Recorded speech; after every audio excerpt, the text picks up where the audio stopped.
Hey world, what up? We all know about the NBA in this modern day and age. Ever since pretty much the 2010s have finally hit, and we've seen a new dynamic era in the NBA, pretty much forming the Big Three era. This all started, player mobility was pretty much on a train wreck coming in with LeBron James, D Wade, and Chris Bosh, changed up the game completely. Now, we've pretty much seen some older Big Threes in the past with the Houston Rockets. We've seen a little further on going on, but the most recent one we did see before the LBJ, D Wade, and Chris Bosh show was the Boston Celtics.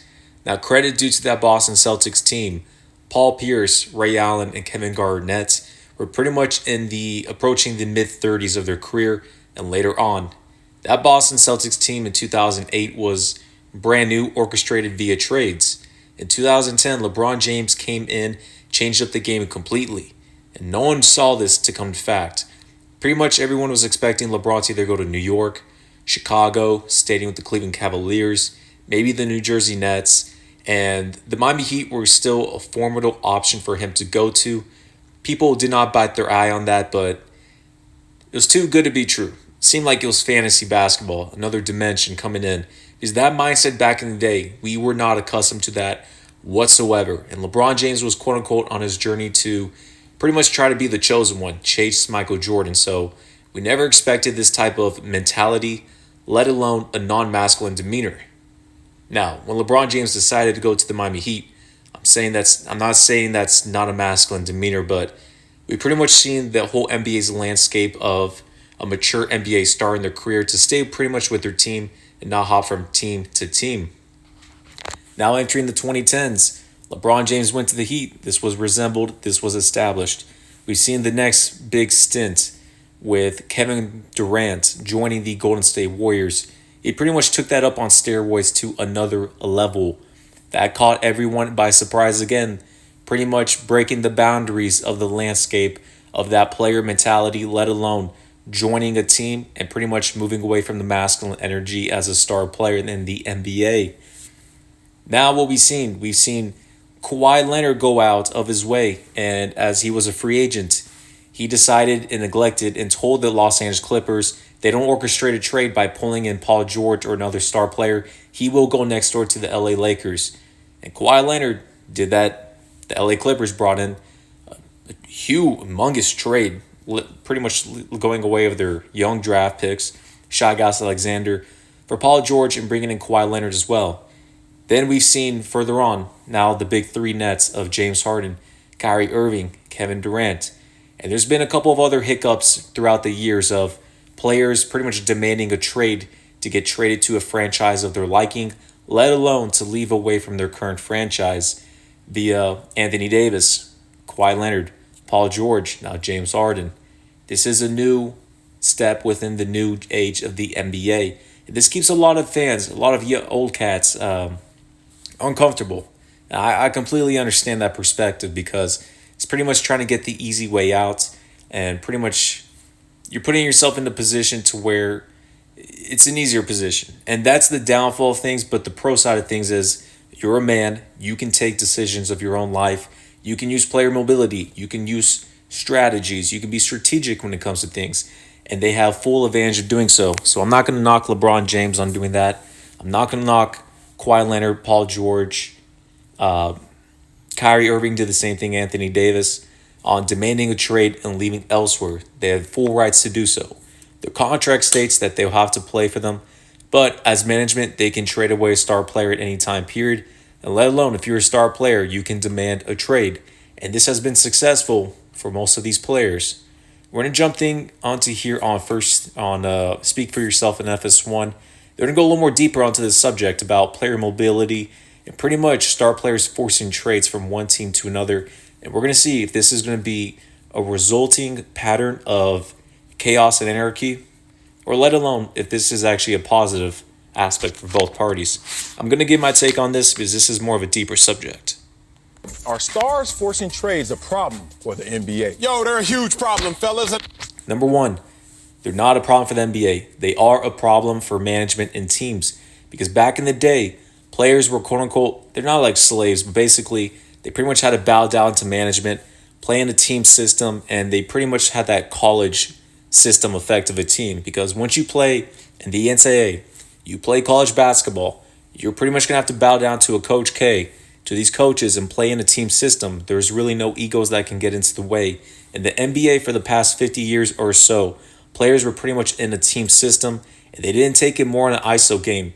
In the beginning of the 2000s, when we've seen more of Tracy McGrady, we've seen more of Allen Iverson, and going on and so forth, these players played ISO basketball. These were wings and guards who would pretty much average 30 plus a game, and their whole team offense was based on them. And this has been trickling down now. We've seen more with Kevin Durant with the Thunder, now with James Harden with the Houston Rockets, so on and so forth. These players love to play ISO basketball. Now, based on that on the court, everything is on the attention of them. Ball usage, off the court. Now they have decisions of having player mobility and keeping management under their toes. Long story short, this keeps management in a bad position. These players at any time period, they can leave as they please. You got to keep them happy. You got to make moves. And that exposes management. Now, as a player, you got to keep things strategic and into place, because if that's not the case, this could be bad for your career. And I also forgot to mention Jimmy Butler as well was one of those players demanding a trade. But if you're a player right now, you want to keep this going. You have the destiny, you have your legacy in the palm of your hands. You have management on your toes, and you can do as you please.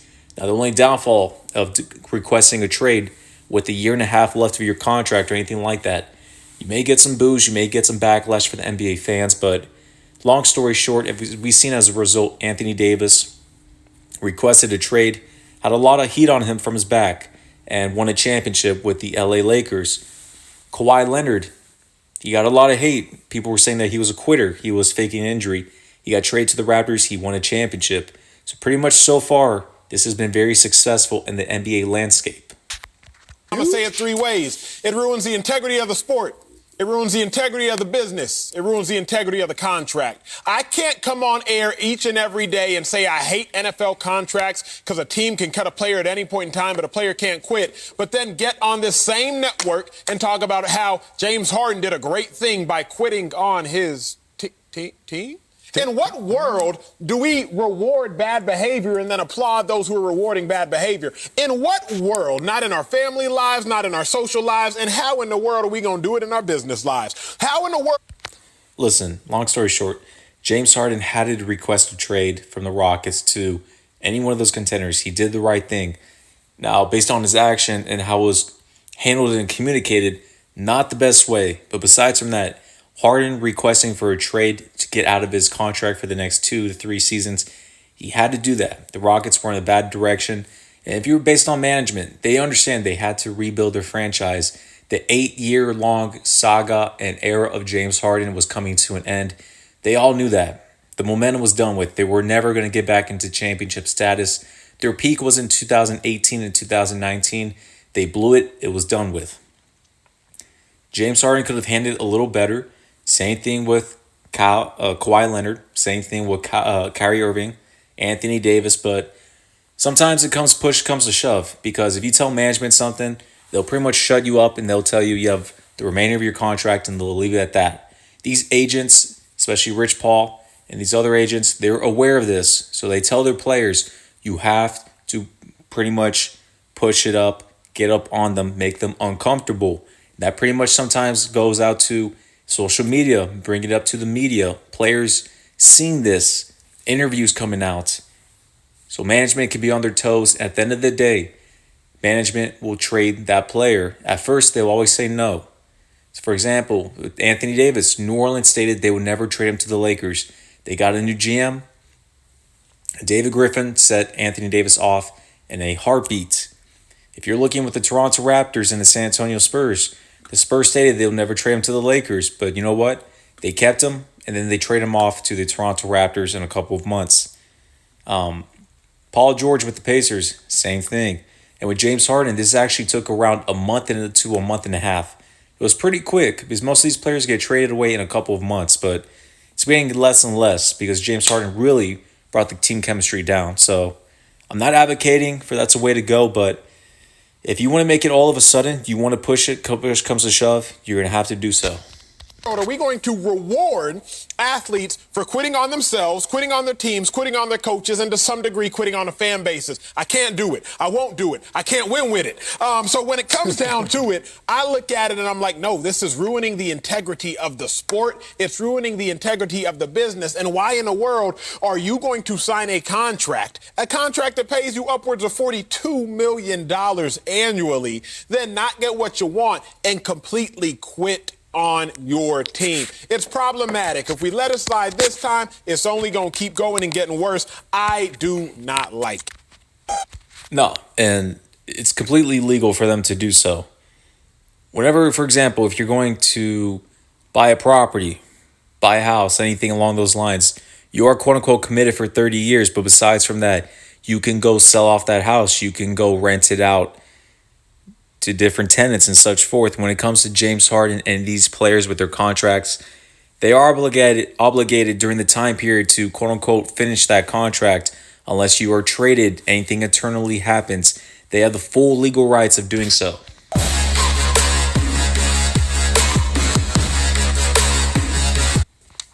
Man, that virtue signal is so bright. I wish it was blinding me from the violation, the wardrobe violation we have going on. And I'm not talking about being jacket free. I'm talking about the tie clip not matching the watch by any means. Slick the Rick getting at him. This is a flagrant one on D-Man. I just watch the subtleties. He broke. I'm so disappointed. Slick Rick, line. Slick, that's the issue. That ring and that watch and that tie clip are not the same. Thank you. Hey, on a serious note, this is not a problem with the NBA with these players forcing a trade. Listen, this usually happens when players are around their 6th or 7th season within a franchise and the momentum is done with. For example, Paul George was with the Pacers for around 7 seasons. They got to 2 conference finals appearances. 2 years later, he got hurt, and besides from that, it was pretty much the end of an era. When the momentum is done with, you can tell when the era is done with for any of these players. That was the right time for Paul George to request a trade. Same thing if you're the Pacers. It's not a bad thing. Moving on to Kawhi Leonard. He was with the San Antonio Spurs around 6 to 7 seasons. Their championship window ended pretty much in 2016, and he knew he came off an injury. They were not going to get back into championship status pretty much to beat the Warriors. That was not going to happen. And Kawhi Leonard understand the momentum was done with. He didn't want to go and re-sign, so he wanted to leave. That makes sense. Same thing with Anthony Davis. 7 seasons pretty much with the Pelicans. They pretty much made it to the second round, I believe once. And they made the playoffs twice in 7 seasons. And that team internally wasn't getting better with management and trade pieces. So he requested a trade. His era was over. These players who request trades, their era was over. Same thing with Kyrie Irving. Even though the Cleveland Cavaliers in 2017, 2018 were contenders to get to the finals, Kyrie Irving understand the era was over of winning championships. That's why he wanted to leave. There was other internal problems with LeBron James he did not want to deal with his anarchy and chaos. It was toxic in Cleveland. He wanted out of there. There's probably around 2 to 3 other players that requested trades I can't think of as of right now. This is not a problem in the NBA. You're not going to see a player in their 2nd or 3rd season demand a trade the way we've been seeing as of right now. This is usually in the back end to where their contract's about to expire. Their momentum and series era was over. I don't blame those players so far. It's been successful for both parties most of the time. Thank you. Yeah, he broke. Thank you. Macho. He E-Man. Look, no. This is so good for the NBA. This show is proof positive of how good it is. And this is why the NBA is the most entertaining league by far. For the NBA. Explain yourself. Yes. Simple. I like. Giannis Antetokounmpo went the opposite direction. He didn't quit on the Milwaukee Bucks. He pledged allegiance to the Milwaukee Bucks. Correct. He decided to re-up with the team in that small market that he hasn't been able to win a championship with. And you know what we did with that? Wake me up when somebody does something else. Somebody asked me the other day to give them a 30-second synopsis of what's happened in the NBA this season. I said nothing. This was prior to the trade. Nothing has happened. Nobody cares. Then this trade goes down, and I happen to be on the show. And what do? Hold on. We got to do 2 more segments. Look, it captures the imagination of everyone. Bingo. And these players who stay with the franchise for around 10 to 20 seasons becomes monotonous. It becomes the same thing over and over. There's really no new goals. There's really no new momentums and chapters whatsoever. We've seen with Dirk Nowitzki, Damian Lillard, so on and so forth. These players who stay there for a long time period. There's been times to where they've been contending for a championship. Other seasons to where they missed the playoffs or bounced early in the playoffs. Let alone new roster changes, and then around 5 or 6 seasons, they finally get back to championship status. If you're LeBron James, Kevin Durant, James Harden, some of these other players in the NBA, they completely understand they're not going to go that route of 10 to 20 seasons on a franchise to where management is not going to be trustworthy enough to keep a championship contending team for year after year. That was unsuccessful with the Cleveland Cavaliers organization the first stint. The Thunder had a contending championship team for Kevin Durant.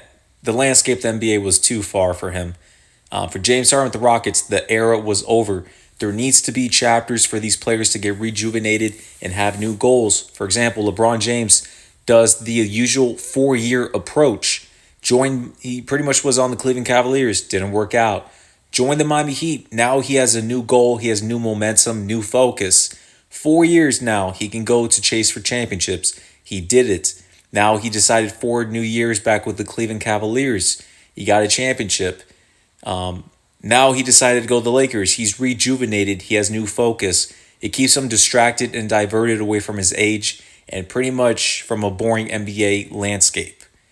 Same thing with Kevin Durant, joining the Warriors and the Nets. It keeps him busy, keeps him distracted, let alone keeps him with new goals, motivation, ambition.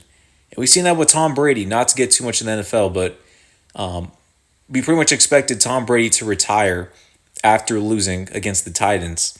And we thought them NFL Super Bowl days were pretty much over. He took a pivot. He took a left turn. He went over to Tampa Bay. And now Tom Brady has around 2 to 3 seasons to be extended into his career because he has a new goal. He has a new team. He has new focus. He has new ambition. There's a new timeline of things, and players gravitate towards that. So basically what I'm saying is these players nowadays, they see that same approach. It keeps them motivated. It keeps them going.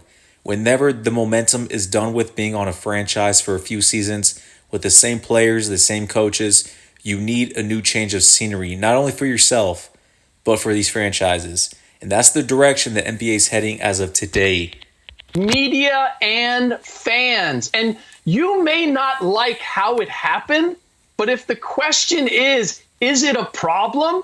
Certainly not for the NBA. We're now paying attention in a way that we had not previously. How can that be a problem? Slick, let me get this straight. Let me get this straight, America. Slick's take was that James Harden makes Slick Rick's job easier. Slick, you got to be better at TV, my dog, because your boy can be entertaining. I can be entertaining, analyzing waterfall from the sky, Slick. It's not my fault you need a James Harden breaking story to make your job a little bit easier, Slick. Why would I want to see James Harden on the Rockets for 2 to 3 more seasons of being mediocre? Pretty much going to get out in the first or second round and not winning a championship. That's a waste on Harden's career. That's a waste for the Rockets' direction. The era was over for the James Harden experiment. It had to be done with. And most of the time, you can tell when the era is approaching to where it's done with. You know, you gave it all you could. The timeline was in place. Now it's done with.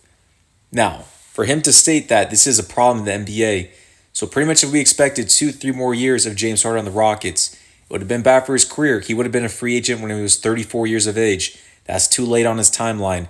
This is a perfect situation for the Rockets to move their new direction, a new era, and for the Brooklyn Nets and James Harden to finally reach a new chapter and to chase a championship. It's the best move for both parties. You just got to get better at putting them words together, Slickety Rickety. That's all I got to say. Marcellus, and my tie bar match, Slick. Oh, man, I don't know where to come in on this. It feels like I'm the referee. Break it up, break it up. I'm more with you, Slick, on this one. Look, I don't love it because I was raised different. Like, I honor contracts. Yeah, I'm the fool. My daddy raised me from the principles and the ethics and, do the right thing, son, no matter what your rooting interest may be. But I don't think it's a problem for the NBA as well, like Slick Rick said. It's an interesting play right here that these stars get their way, and through organized chaos, we kind of all benefit. And Acho, not just us as analysts, because our show, Being Real, when Giannis, I don't think we did a segment on it. I just don't remember doing a segment on it. Because we were like, oh, okay, what else? Now, when James Harden left, how about this? When James Harden was thinking of leaving, we were like, yo, we got a segment here, got a segment here. We got to talk about James Harden. And now he lands, boom, and it's captured my imagination and it's captured our interest. But here's the conversation. Are these good carbs or bad carbs? Let's talk about it. We know that if they're bad carbs, it feels amazing in the moment. And then you feel a little fatigued from it later. Or if they're good carbs, it's going to be long-standing. So is this going to be a great situation for now, and then we're going to look back and say, yuck? Or is it more of like a situation where you see some of these guys who stay? And listen, requesting for a trade, I don't have a problem with. I sometimes bat an eye, and, it's not the easiest approach whenever you see Anthony Davis put all this pressure with LeBron James of trading the young guys, and it's just toxic and chaos on that side. Or with Kawhi Leonard's situation of quote-unquote sitting out. And then with James Harden, pretty much it ditches his teammates because he wants out of Houston. That's not a good look. But at the end of the day, when these players win championships or they go to new, better teams, no one cares about the approach they had back then for the few months. No one cares about that. And again, these players requested a trade. Management tells these players, no, we're not going to trade you. That's why push comes to shove. The agent has to come in, strategizes with these players to where they have to force themselves out. And I get it. And that's what's going to happen. So at the end of the day, management is becoming accustomed this past decade to where their control and power has diminished and is diminishing quickly. And not only quickly by a private section, by the whole public, NBA fans, NBA media, TV pundits, they understand this. Feel like a Steph Curry, and things just work out for them for the long haul. Here's the funny thing about all of this. Stars moving around, and we're going to use LeBron James, obviously, as a line of demarcation and the super team and his decision. Stars moving around is increasing league parity compared to the past, which I think is a little counterintuitive. A lot of people think once you get these dominant stars together, it's a wrap. Well, since LeBron went to the Heat and started the super team thing, 7 different NBA teams have won a title over the last decade. The decade before that, 5. Oh, you see these numbers going down. Decade before that, 4. And the decade before that, 4 as well. It's weird. Like, we thought staying still was going to be the way. But it looks like these guys moving around is increasing parity. Once you increase the parity, you got more fan bases engaged, which is good for the NBA. And this is good for the NBA. We like to see different teams pretty much change up their rosters and stars move along every 4 to 5 seasons or so. It keeps the blood going. It keeps everything moving and flowing in the NBA today. And this is more of a fantasy basketball type approach, but it hasn't overextended its due. We haven't really seen any big 3 except for LeBron James, D-Wade, Chris Bosh, and then when KD joined Steph and Clay, and then now with the Brooklyn Nets big 3. Besides that, in 2010, for the past 10, 11 seasons, we haven't seen players orchestrate taking pay cuts to form big 3s. That has not been the case, so it's not been a problem. When it comes to players making requests for trades, that pretty much started ever since into 2017. This has been more of a recent approach for this momentum and trend for players requesting trades pretty much with the year and a half left of their contract and making things kind of ugly. So it hasn't been anything bad as of right now. This is good for the NBA because who wanted to see Anthony Davis with the Pelicans for another season or two with that losing team and franchise? He understand he needed a new role. He needed a new franchise. No one wanted to see Paul George stay with Indiana any longer.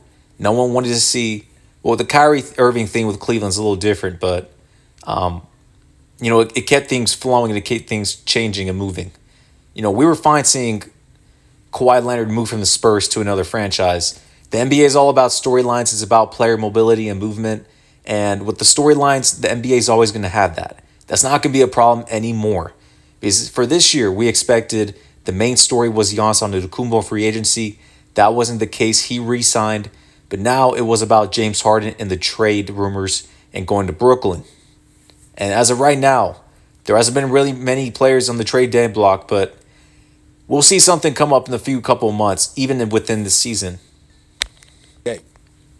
I'm not saying that it's going to work. If you look at all of the times in which a player not only left but dictated where he was going to go, Bingo. more often than not, it has not worked. Oh, I'm going to run it down. Oh, let's talk. Melo to the Knicks, Yes, did sir. not work. Chris Paul to the Clippers, Talk about did it. not work. Dwight Howard to the Lakers, talk did about not it. work. Chris Paul again to the Rockets, did not work. Paul George. Kyrie Irving to the Celtics. Well, no. Chris Paul to the Clippers did work. No one expected him to win a championship. If anything, to make the finals, yes. But the Clippers experiment with Chris Paul, that was still a good decision and experiment to make. And Chris Paul to the Rockets was still a good decision to make. They almost made the finals, so no. Did not work. Same notes. Russ Westbrook to the Rockets, did not work. Paul George to the Clippers, Talk about it. hasn't worked Talk about yet. Jimmy Butler. The only one time that it's worked is is worked to Anthony y'all. Davis to the Lakers.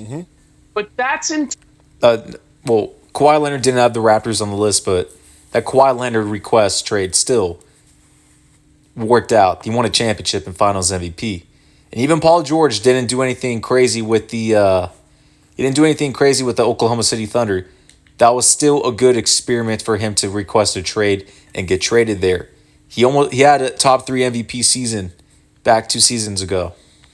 terms of winning a championship. Thank you. That's not in terms of generating interest and excitement and intrigue. And so, I look, Acho, this is what I appreciate, and I think all three of us agree on this. There's a certain part of us that feels that you're just supposed to do the right thing. You do things the right way, and everything is taken care of itself.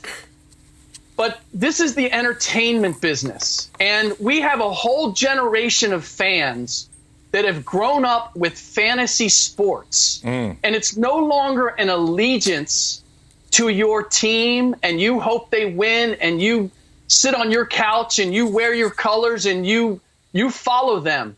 It's a matter of everybody's been enthralled with, I get to pick and choose. I get to trade. I get to see them. Like, the transactions is what's the exciting part. And there's some 60 million people in this country who now do that as sports fans. And so this idea of just sitting back and letting somebody else be the GM no longer is captivating enough. It's the possibilities, the moving pieces around and seeing how they work. The hope and the future is what captures the attention of fans now.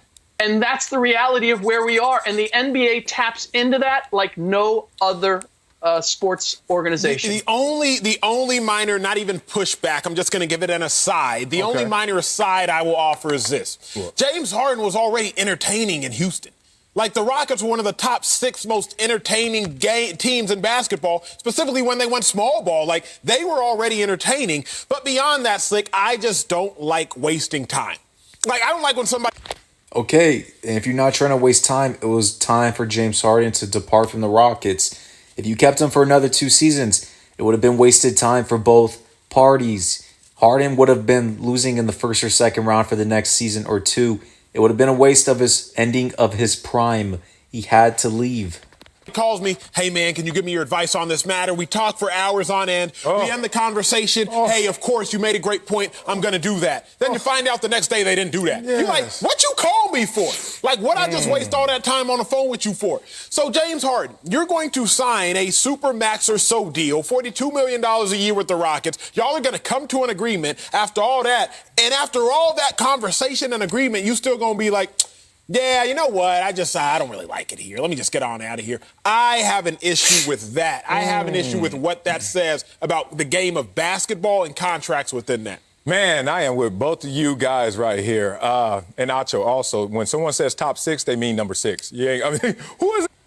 All right, I'm ending it off here. Listen, loyalty is not a thing in the NBA, only with a few players, and that was with Dirk Nowitzki, Tim Duncan, and Kobe Bryant fans. Kobe Bryant is not loyal to a franchise. He demanded 3 trades from the Lakers, but that's another subject for another day. Few players are loyal as it is. It's not a big deal. Management is not loyal at all whatsoever, and they pretty much have seen the trend to where any player can request a trade or leave at any time period. First of all, it was more about leaving free agency in the 2010s. Now it's more about you can request a trade a year and a half with left of your contract. So these management, these GMs and owners, they're on their heels as of right now. They're on their toes, and it's going to continue to get this way. But players as of right now, they really don't take pay cuts as it is. It's more about just requesting a trade and try to form anything. So nothing to worry about big threes of requesting trades in that big formation. That was pretty much a one-time thing with the Brooklyn Nets here recently. But and surprisingly, most fans still don't have them working out, which is asinine to say. But as of so far, we're going to see more of this trend go into fruition, and it's not a problem for the NBA. Not at all.